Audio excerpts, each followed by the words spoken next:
She went to end a marriage no one was supposed to know about, but 2 pink lines turned her escape into a bond neither of them could ever break. Before we dive into this story, make sure to subscribe. The apartment didn't exist on any map that mattered. That was the first thing Ava learned when she stepped inside, and the door closed behind her with a quiet, deliberate click. No concierge, no cameras in the hallway, no neighbors who asked questions. Just polished wood floors, muted lighting, and floor-to-ceiling windows that overlooked the city without ever truly belonging to it. This place was meant to be invisible, just like their marriage.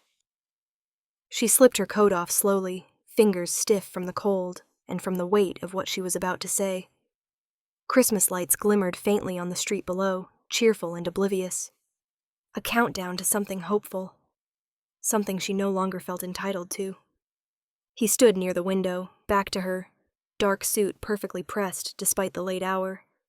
Even alone, even here, he looked like a man who never let his guard down. "You're late," he said calmly. "I almost didn't come," Ava replied. That made him turn. His gaze landed on her instantly, sharp, assessing, unreadable. The kind of look that had once made her feel safe, powerful even. Now it just reminded her how carefully constructed everything between them had always been. "You always come," he said. She swallowed. "Not this time." Silence stretched between them, heavy and deliberate. He studied her face, as if searching for the fracture line beneath her composure. Their marriage had never been about love. It had been about survival. A name. A signature. A ring that bought her protection when she needed it most. He had offered it without romance, without promises. Just a contract wrapped in vows no one else ever heard.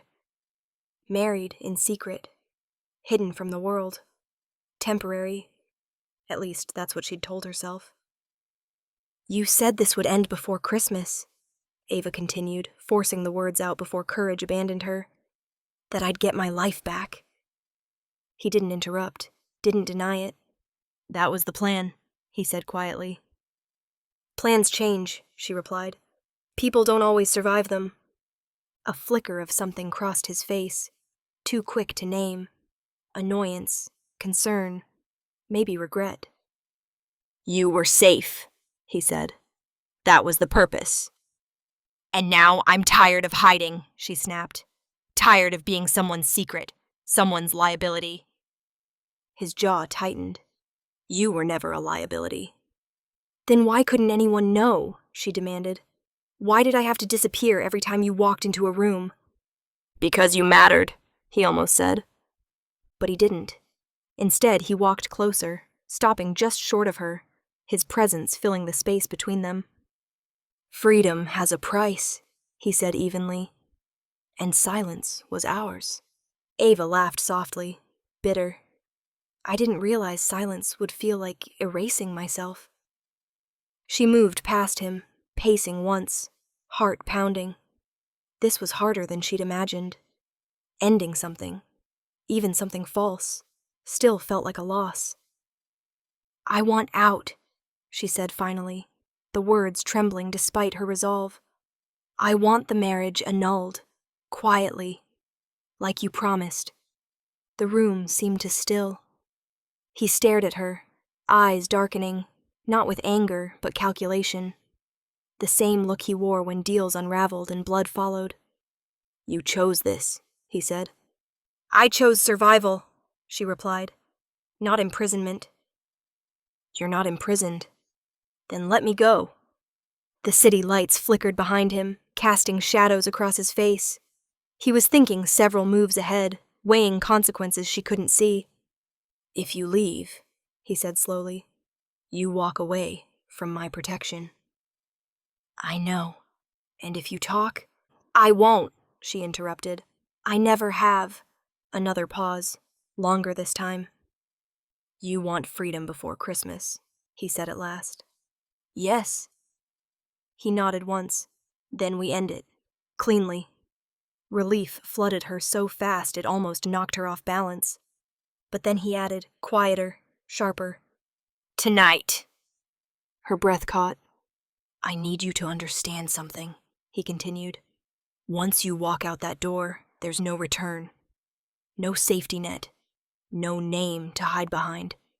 Ava met his gaze, forcing steadiness into her voice. I don't want to hide anymore. For a long moment he said nothing. Then she whispered the words that changed everything. I want out of this marriage. And for the first time since they'd signed those secret papers, he realized letting her go might be the most dangerous mistake he'd ever make. He didn't raise his voice. That was what unsettled Ava most. She had braced herself for anger, for threats sharpened into something cruel, for the kind of dominance he used when negotiations turned bloody. She had even prepared for indifference. What she hadn't expected was calm. The kind of calm that meant he had already accepted her decision, and was now calculating how to survive it. Sit, he said, gesturing toward the leather sofa. I don't need to sit, Ava replied. He didn't repeat himself. He simply waited. Her pulse thudded in her ears as she crossed the room and lowered herself onto the edge of the cushion, hands clenched in her lap. The apartment felt smaller now, the walls closing in with every breath she took. He remained standing. When we married, he said evenly, you understood one thing above all else. Secrecy, she answered quietly. Yes. You needed to disappear, he continued. Your name, your address, your past, everything had to vanish. I made that possible. I know, she said, and I'm grateful. Grateful wasn't enough. It never had been. And in exchange, he went on, you agreed to silence. Ava lifted her gaze. I've kept it. You've kept it so far. The emphasis landed like a warning. She straightened. I'm not going to expose you, or this. That was never my intention. I believe you, he said. That surprised her. But belief doesn't stop consequences, he added. Intent doesn't erase risk. She exhaled slowly. Then tell me what you want. His eyes locked onto hers, dark and unyielding. I want you to remember that freedom doesn't mean immunity. The words sent a chill through her. If you leave, he continued, you don't take anything with you. No documents, no photos, no records. The marriage ceases to exist. I understand. You change your number, he said. Your routine, where you shop, who you see. That wasn't part of the agreement, she said. It is now. Anger flared. You said I'd get my life back. You will, he replied. A quieter one. She shook her head. You're punishing me. I'm protecting myself, he said without hesitation.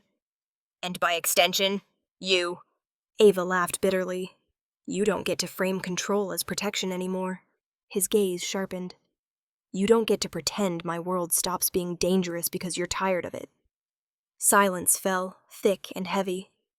He moved then, crossing the room and sitting opposite her, elbows resting on his knees. For the first time since she'd arrived, he looked directly at her, not as an asset, not as a wife, but as a variable he couldn't afford to miscalculate. Do you know how many men would pay to know my weaknesses? He asked quietly. Ava swallowed. You are one of them, he continued. Not by choice, by proximity. She stiffened. I would never... I know, he interrupted. But others won't care what you'd never do. Her hand drifted unconsciously to her stomach, a strange, fleeting wave of nausea rolling through her.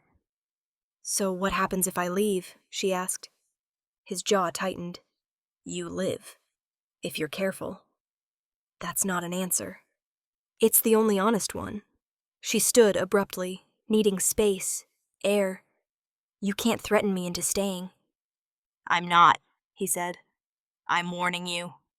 The distinction felt razor thin. You will be watched, he continued. Not closely, not obviously, but enough that if someone comes asking questions, I know. Her breath caught. You said I'd be free. You will be, he repeated. Free doesn't mean alone. She turned back to him, anger burning through the fear. "And if I refuse your conditions?" His eyes hardened. "Then I can't protect you from the consequences," he said. "What consequences?" she demanded. He held her gaze unwavering. "The kind that don't come from me." The words settled like ice in her chest. She realized then that walking away wasn't the clean break she'd imagined. It was a step into a world where silence wasn't just expected, it was enforced. And as she stared at the man she was trying to leave behind, Ava understood something terrifying. Freedom had a price, and she was only just beginning to pay it. Ava didn't remember the drive home. She remembered the way the city lights blurred into streaks of color through her windshield. The way her hands trembled on the steering wheel, no matter how tightly she gripped it. The way his words echoed in her head. Silence, consequences, protection, layering over each other until they became a dull roar she couldn't escape. By the time she locked the door of her apartment behind her, it was well past midnight. The place felt unfamiliar, like she'd stepped into someone else's life. Boxes still half-packed from moves she'd never finished. A Christmas mug on the counter she hadn't had the heart to throw away. A coat draped over a chair that still smelled faintly like his cologne from the last time he'd been here, weeks ago, when pretending had still been easier than deciding. Her stomach twisted.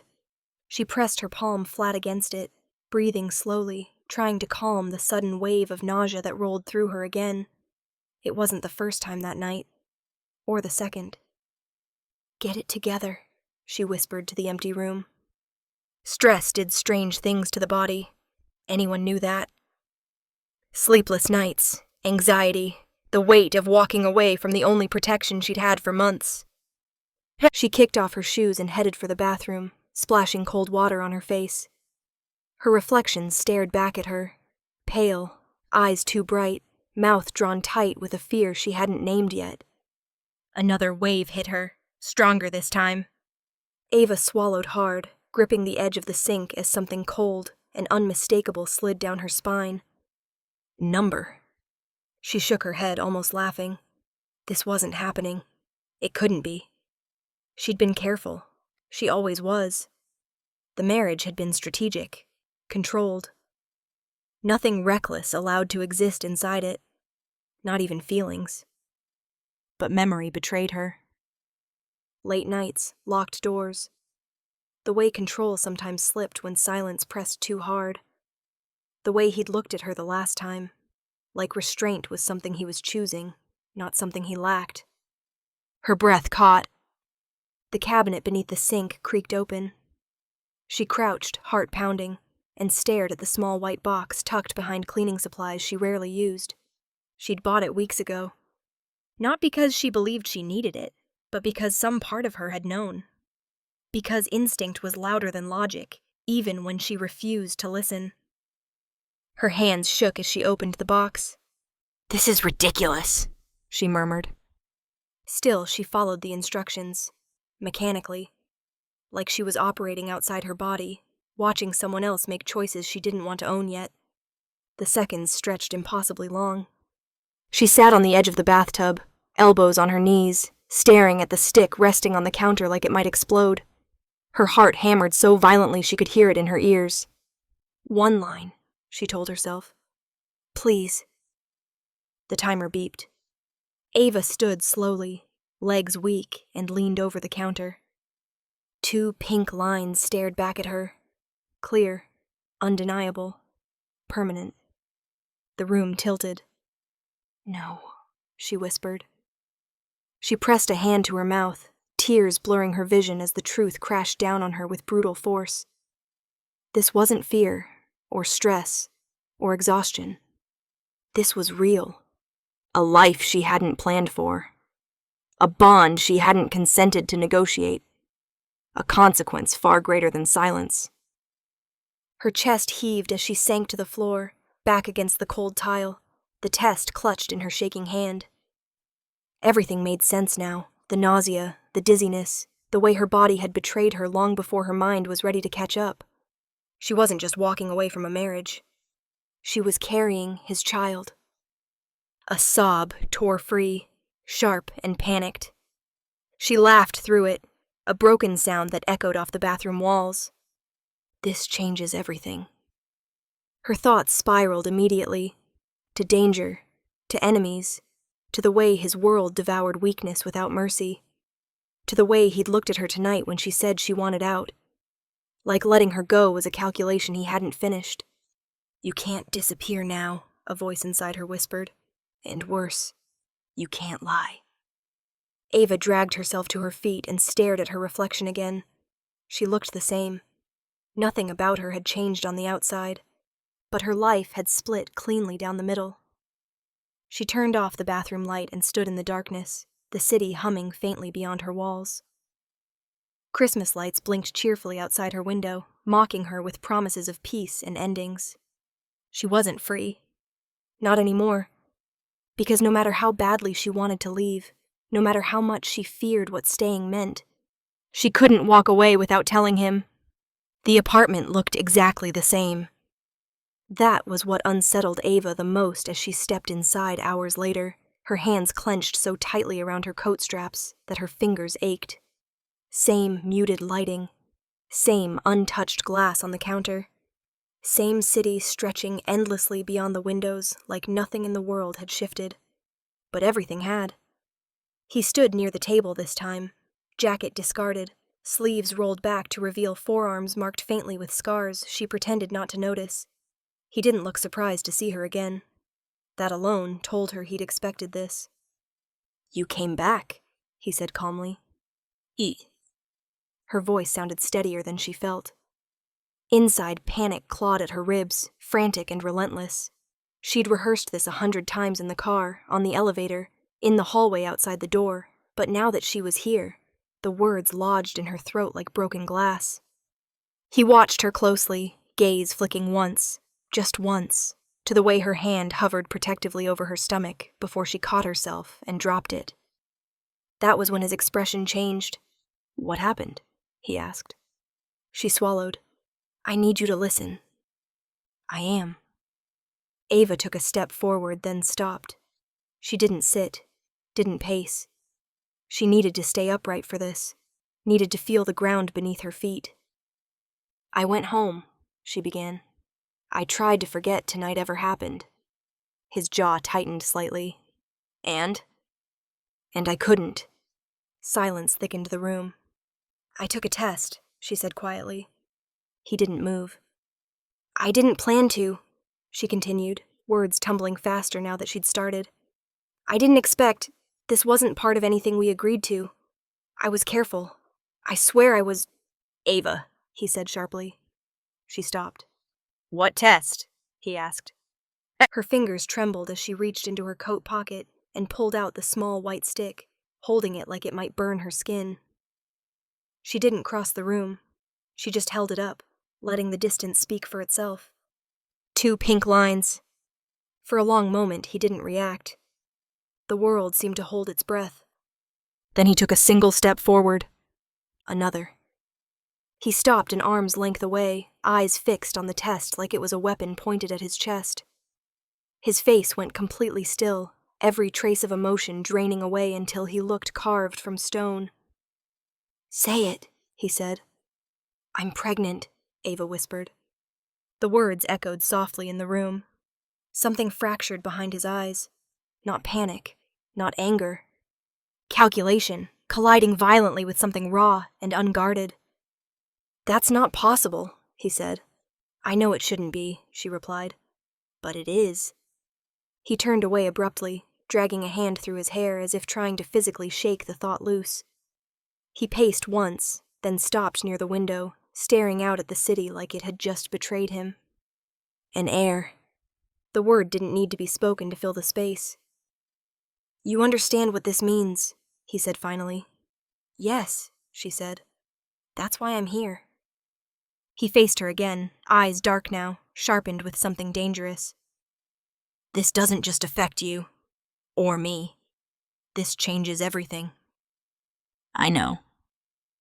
"In my world," he continued, voice low and controlled, "a child is leverage, a target, a declaration of weakness." Her chest tightened. "I'm not weak. No, he agreed. But you'll be seen that way anyway. She took a shaky breath. I didn't come here to trap you. I didn't come for money or protection or... You came because you're carrying my child, he said flatly. And that makes you my responsibility. The word landed heavy. I don't want to be your responsibility, she said. I want to be safe. He closed the distance between them in 2 strides, stopping so close she could feel the heat of him. You will be, he said. Not a promise, a command. But then he pulled back slightly, the control slipping just enough for her to see the truth beneath it. I need confirmation, he said. Medical, immediate. That's fair. And until then, he continued, you don't go home. You don't move without my knowledge. You don't tell anyone. Her heart raced. You said I could leave. That was before, he replied. This changes the rules. Ava stared at him, fear and resolve colliding painfully inside her. And if I refuse? His gaze hardened. Then you're unprotected, he said. And I won't allow that. Not now. She realized then that the man standing in front of her wasn't negotiating anymore. He was planning. For the child, he added quietly, I will provide protection. Absolute. And me? She asked. His eyes met hers, yark and unwavering. You come with the child. The silence that followed was heavy with inevitability, and Ava understood with terrifying clarity that the moment those 2 pink lines appeared, her marriage had stopped being something she could walk away from. It had become a legacy, and he was already prepared to defend it at any cost. The contract wasn't written on paper.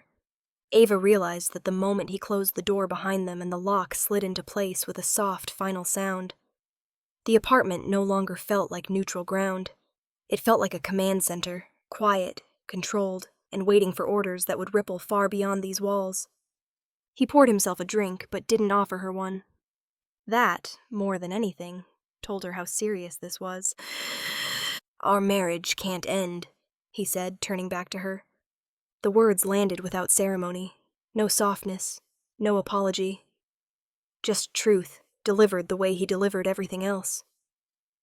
Ava crossed her arms, more to steady herself than to defend. You don't get to decide that alone. In my world, he replied calmly. I do. Anger flared hot and immediate. You said this would be over before Christmas. And it would have been, he said, if not for the child.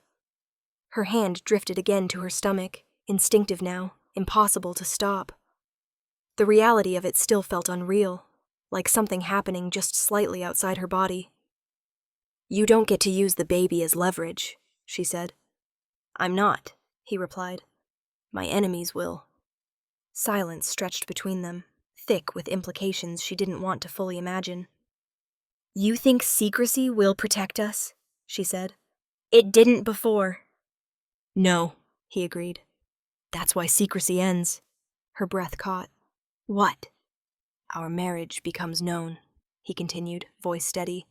Not to the public, not to the press, but to the people who matter. To your enemies, she whispered. Shh! Fear slid cold and sharp down her spine. That paints a target on my back. It puts you under my name, he corrected, which makes you untouchable. She let out a bitter laugh. Nothing in your world is untouchable. No, he said quietly. But there are lines no one crosses twice. He moved toward the table and opened a drawer she'd never seen used before. Inside were phones, burners, all of them. He selected one and set it down between them. They'll know by morning, he said, that the marriage stands, that the child exists. Her pulse spiked.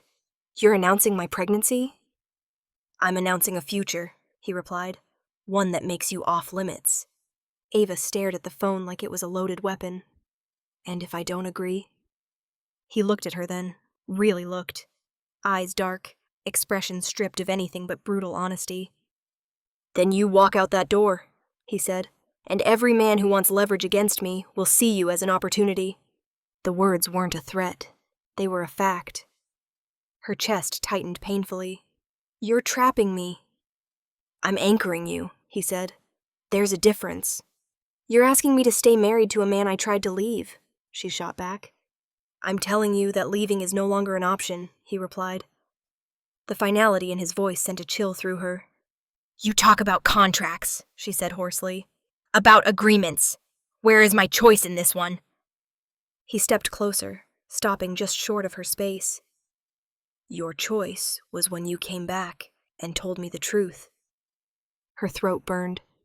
That wasn't a choice. That was the right thing. In my world, he said, they're rarely different. She looked away, blinking back tears she refused to shed in front of him. So what happens now? He didn't hesitate. You stay with me, he said. In my house. Under my protection. I don't want to live in a fortress, she whispered. You'll live, he replied. And so will the child. The words sliced through every argument she had left. And the marriage? She asked quietly. He met her gaze, unwavering. It becomes real. Her heart slammed against her ribs. You said it never would. I was wrong, he said. Or circumstances changed. The result is the same. She laughed softly, hollow. This is a new contract. Yes, he agreed. One written in blood if necessary. The implication hung heavy between them. Violence as policy, protection as a promise that could not be broken. Ava slowly sank onto the edge of the sofa, the weight of it all crashing down at once. Freedom was gone. Silence was gone. The future she'd imagined, clean, simple, hers, had evaporated the moment 2 pink lines appeared. And as he stood over her, already issuing orders into one of the phones, she understood the truth she'd been trying to avoid. The marriage she'd tried to end hadn't just survived. It had become a weapon, and she was expected to wield it by staying. The house was nothing like the apartment. Ava realized that the moment the gates closed behind them, iron sliding into place with a sound that vibrated deep in her chest. This wasn't a place meant to disappear. It was meant to endure. Stone and steel wrapped in elegance, hidden just far enough from the city to feel untouchable. Luxury greeted her first. Warm marble beneath her feet. Soft light spilling from chandeliers that didn't glare, but glowed. A staircase that curved like it belonged in another century. Everything was expensive, yes, but purposeful. Built to protect as much as to impress. Security followed close behind. She felt it immediately. Cameras tucked discreetly into corners. Men stationed where sightlines overlapped. Doors that locked silently the moment they closed. Nothing accidental. Nothing unseen. You'll have full access to the house, he said as they walked inside. Except the lower wing and the east offices. And my phone? She asked. He glanced at her. Monitored. The word landed hard. So I'm not a wife, she said quietly. I'm an asset. His jaw tightened. You're protected. There's a difference, she replied. He didn't deny it. Her room, no, their room, was expansive. Floor-to-ceiling windows, a fireplace already lit. A bed that looked untouched, waiting. Her things had already been moved in, clothes arranged, toiletries set out. Someone had planned this down to the smallest detail. Someone had assumed she would stay. Rules were explained calmly. When she could leave the property, who accompanied her, what she could say, and to whom. Doctors were vetted, appointments scheduled. Nothing was left to chance. At night, the house never slept. Ava lay awake, listening to the distant hum of security systems and footsteps changing shifts. She'd never felt so safe or so watched. And he was always there. Not hovering, not crowding, just present. In the doorway, at the far end of the table. Across the room, watching her with a gaze that tracked every breath like he was memorizing her existence. She caught him once, late in the evening, standing outside the nursery that had appeared without discussion. Dark wood, Soft light, empty crib. You didn't ask me if I wanted this, she said. He didn't turn. I assumed. That's dangerous. So is hesitation. Days passed, then weeks. She learned his rhythms. When he woke, when he worked, when the weight of his world pressed down hard enough that he went silent instead of angry. She learned that he drank less now, that he slept lighter, that his hand always found the small of her back when they walked, grounding himself as much as guiding her. And slowly, against her will, she felt it. The pull! It crept in during quiet moments, when he brought her tea without comment because he noticed she'd gone pale, when he stood between her and a raised voice without thinking, when his hand lingered just a second longer than necessary at night, restraint warring with something far more dangerous. One evening, she found him in the study, sleeves rolled up, tie loosened, reading reports she didn't ask about. You don't trust me, she said. He looked up slowly. I trust you with my child. That's not the same thing. It's more, he replied. The admission unsettled her. She stepped closer. You're not supposed to care. A muscle jumped in his jaw. Neither were you. Silence stretched between them, charged and intimate. That night, as she lay beside him, the space between them felt smaller than it ever had. Not from force, from gravity. His arm rested near her, not touching, but close enough that she could feel the warmth of him. She realized then that this wasn't just control. It was fear. Not of enemies, not of weakness, of losing her. He shifted in his sleep, his hand finding her stomach instinctively, protective, even unconscious. Ava stared at the ceiling, heart pounding. That was when the truth settled in, slow and undeniable. He wasn't just protecting her because of the child. He was falling. Harder than he would ever admit. And that, she knew, was the most dangerous thing of all. The first warning arrived wrapped in silk and silence. Ava didn't see it. Not at first. She was sitting in the sunroom with a cup of tea she hadn't touched, one hand resting absently on her stomach as she stared out at the winter garden beyond the glass.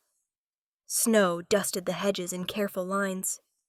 Everything looked orderly, controlled, safe. That illusion shattered when one of the guards entered without knocking. He never did that. There's been a development, he said carefully, eyes flicking once, just once, to her hand before snapping back to her face.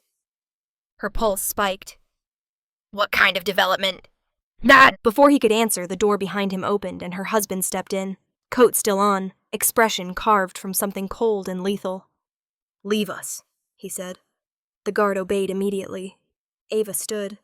What's going on? He crossed the room and set a small velvet box on the table between them. Black, expensive, unassuming. Her stomach tightened. What is that? Open it, he said. She hesitated, then lifted the lid. Inside lay a delicate gold bracelet. Elegant, feminine, beautiful, and stained dark red on the inside clasp. Ava sucked in a sharp breath. Is that blood, he confirmed. Not yours. Her knees weakened. Whose? A message, he replied. Her throat went dry. From who? He didn't answer immediately. His gaze had gone distant, calculating, as if already mapping retaliation. They know, he said finally. About the pregnancy. The words landed like a blow. I thought you said only your inner circle knew, she whispered. They did, he replied. Which means someone talked, or someone watched closely enough to connect the dots. Fear crept up her spine, cold and insistent. Who? A man named Caldero, he said. He's been patient, quiet. He believes information is worth more than bullets. And now he knows about the baby, she said. Yes. Ava pressed her palm protectively to her stomach, breath shallow. What does he want? He looked at her then, really looked, and she saw it, the fury barely contained beneath his control. He wants leverage, he said, And he's arrogant enough to think he can touch what's mine. The word mine sent a shiver through her that had nothing to do with fear. You told me being public to your enemies would protect me, she said. You said it would make me untouchable. It does, he replied, to men who value self-preservation. And Caldero doesn't. No. Her voice shook. What happens now? He stepped closer, lowering his voice. Now security doubles. You don't leave this house without me. You don't answer calls. You don't open doors.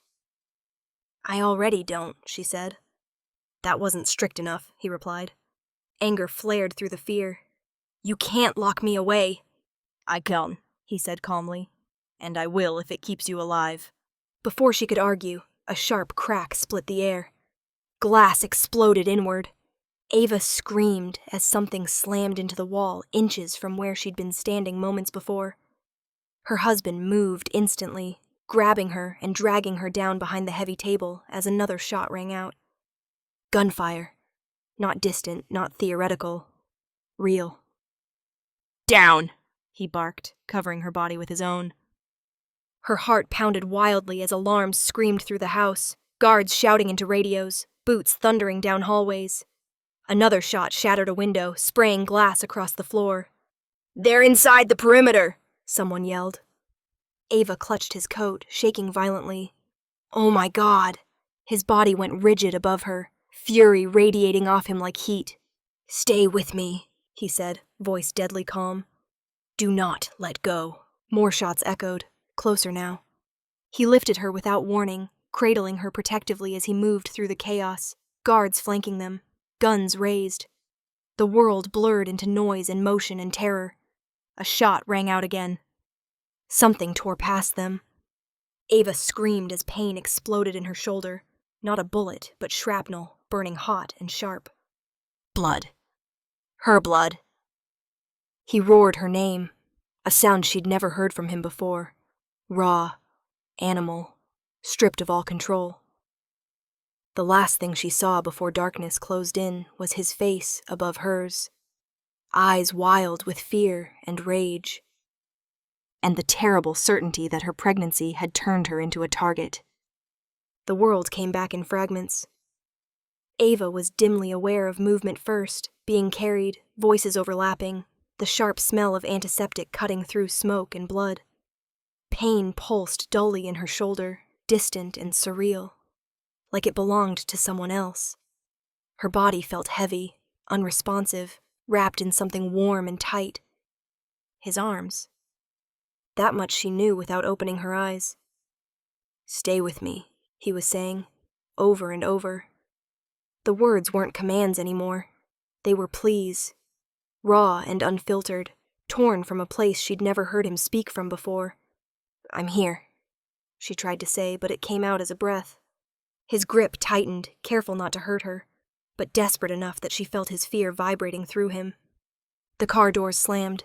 The engine roared to life. She drifted again. When she woke fully, the ceiling above her was white. Too white. Lights hummed softly, steady and clinical. Her arm was immobilized, bandaged thickly, an IV taped to her hand.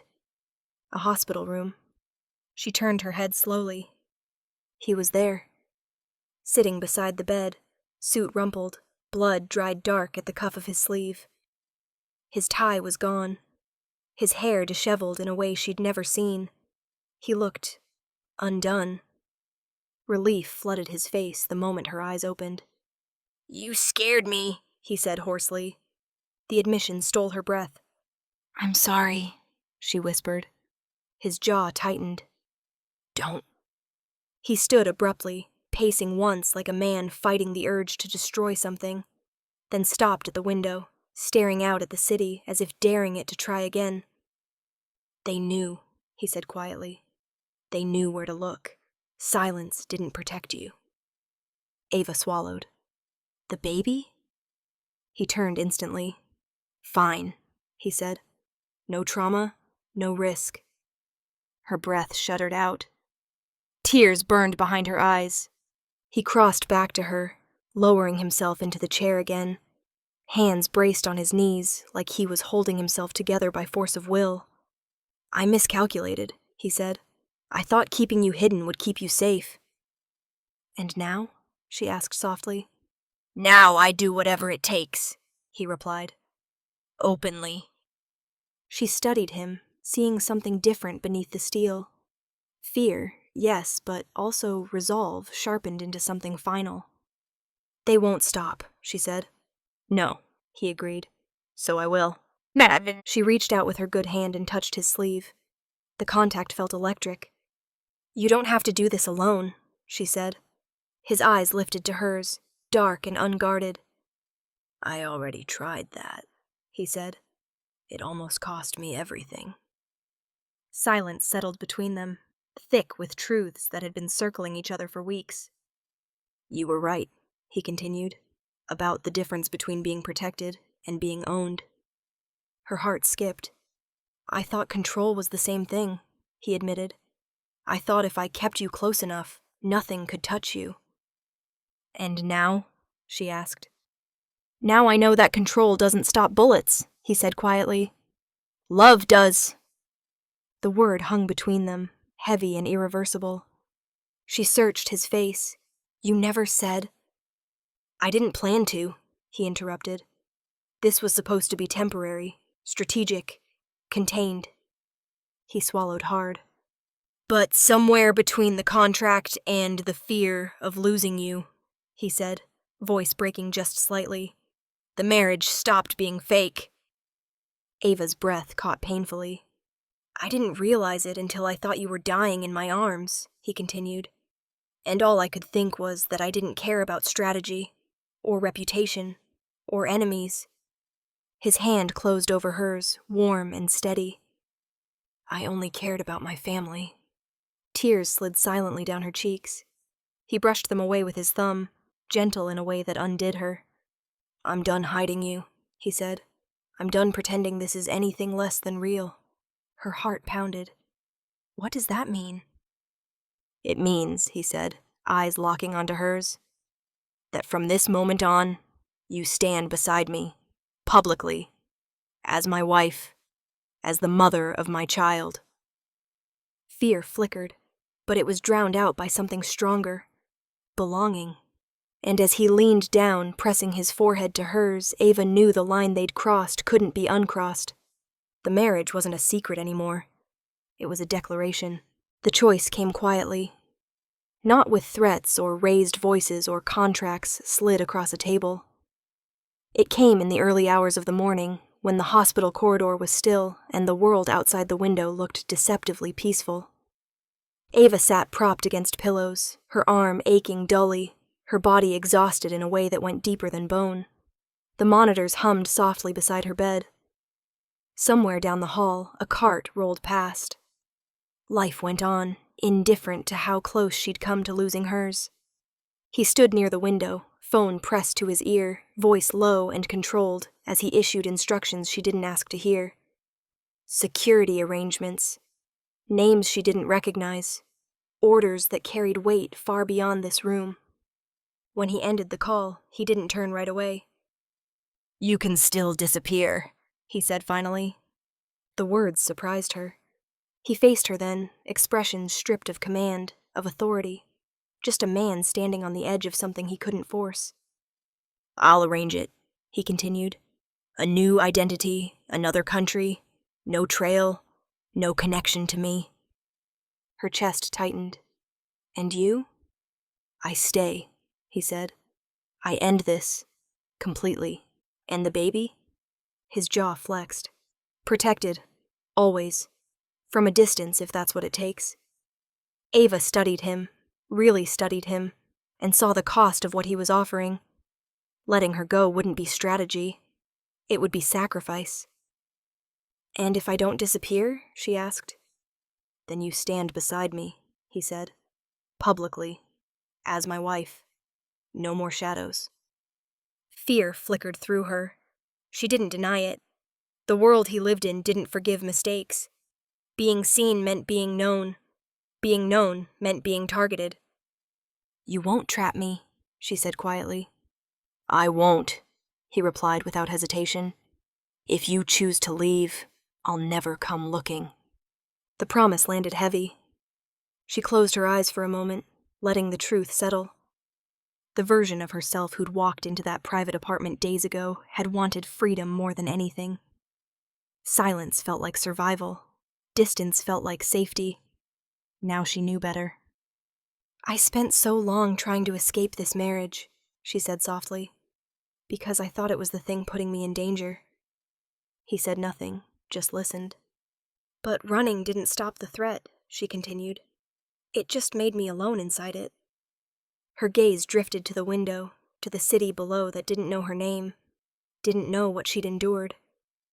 She could disappear into it, become a ghost, raise her child far away from guns and guards and whispered warnings, or dash. She looked back at him. She could stand where she was meant to stand. You're not asking me to stay because of the contract, she said. No, he admitted. I'm asking because I don't want to lose you. The honesty in his voice cracked something open inside her. And if I stay, she asked, I'm not just your wife on paper. You're my partner, he said. In every sense that matters. Her heart pounded painfully. She thought of the moment she'd said she wanted out, of how small and trapped she'd felt, of how fear had masqueraded as freedom. She took a breath. I'm done hiding, Ava said. He stilled. I'm done pretending this is something I need to escape, she continued. I won't disappear. I won't be erased. She swung her legs carefully off the bed and stood, ignoring the ache in her shoulder, stepping toward him with quiet resolve. If I stay, she said, it's because I choose you, not the name, not the protection. You. He searched her face, as if afraid she'd change her mind mid-breath. I know what your world is, she added. I know what standing beside you means. And you still... Yes, she said firmly. I still choose it. Emotion flickered across his face, unguarded and fierce. She reached for his hand and laced her fingers through his. I'm your wife, Ava said, and I'm done pretending that's something to be ashamed of. Outside the window, the city stirred. Somewhere, decisions would ripple outward. Enemies would take notice. But inside the room, Ava felt something she hadn't felt since the moment those two pink lines appeared. Peace. Because she wasn't trapped anymore. She was exactly where she chose to be. The first cry cut through the room like a promise. Ava barely registered the sound at first, only the pressure, the exhaustion, the way the world seemed to narrow to breath and pain, and then suddenly, impossibly, relief. When the nurse lifted the baby into view, small and flushed and furious at the suddenness of life, something inside Ava broke open. He's perfect, someone said. She believed it without looking. Tears slid down her temples as the baby was placed against her chest, warm and real and impossibly fragile. His cry softened almost instantly, tiny fingers curling into the fabric of her gown like he already knew where he belonged. Her heart shattered. She hadn't planned this, hadn't wanted forever, had fought it at every turn. And yet, she looked up. Her husband stood a few steps away, frozen in place like a man who had finally reached the end of a war he hadn't known how to win. His face, usually so controlled, so unreadable, was undone. Awe, fear, something dangerously close to reverence filled his eyes as he stared at the child who had rewritten his life. Come here, Ava whispered. He moved instantly. The moment he touched his son, his composure finally fractured. His hand trembled as it rested over the baby's back, broad and protective, shielding without thinking. Our son, he said quietly. The word carried weight, finality, legacy. Outside the hospital walls, the war had ended not with spectacle, but with precision. Enemies dismantled, names erased, lines redrawn in blood and silence. No one dared test the boundaries he had made brutally clear. The child was untouchable. So was the woman who carried him. Weeks passed in a haze of sleepless nights and quiet moments that felt sacred in their simplicity. The house changed, softer, warmer. A nursery filled with light replaced rooms once used for strategy. Guards still stood watch, but their presence faded into the background as laughter and midnight feedings took center stage. Ava learned him quickly, his moods, his cries, the way he settled only when she held him close. She learned that her husband watched from the doorway often, saying nothing, as if memorizing each breath like he was afraid it might be taken away. One evening, near Christmas, Ava stood by the window again, her son cradled in her arms, lights glittering outside in gentle defiance of everything they had survived. "Do you ever regret it?" she asked softly. Her husband stepped up behind her, wrapping one arm around both of them. "Regret?" "The marriage," she said. "The way it began." He pressed a kiss to her temple, lingering. "I regret thinking it was temporary." She smiled, leaning back into him. "I never wanted forever," she admitted. "I thought it was a trap." "And now?" She looked down at their son, at the way his lashes fluttered as he slept, at the steady warmth of the man behind her. "Now I know forever isn't something you plan," she said. "It's something you build." His hand tightened slightly around her. What began as secrecy had become certainty. What began as protection had become partnership. The marriage that was never meant to last had become something unbreakable, not because of contracts or fear, but because they had chosen each other when it mattered most. As snow fell softly outside, and Christmas lights glowed warm and steady, Ava realized the truth she'd spent so long running from. She never wanted forever, until she realized she already had it.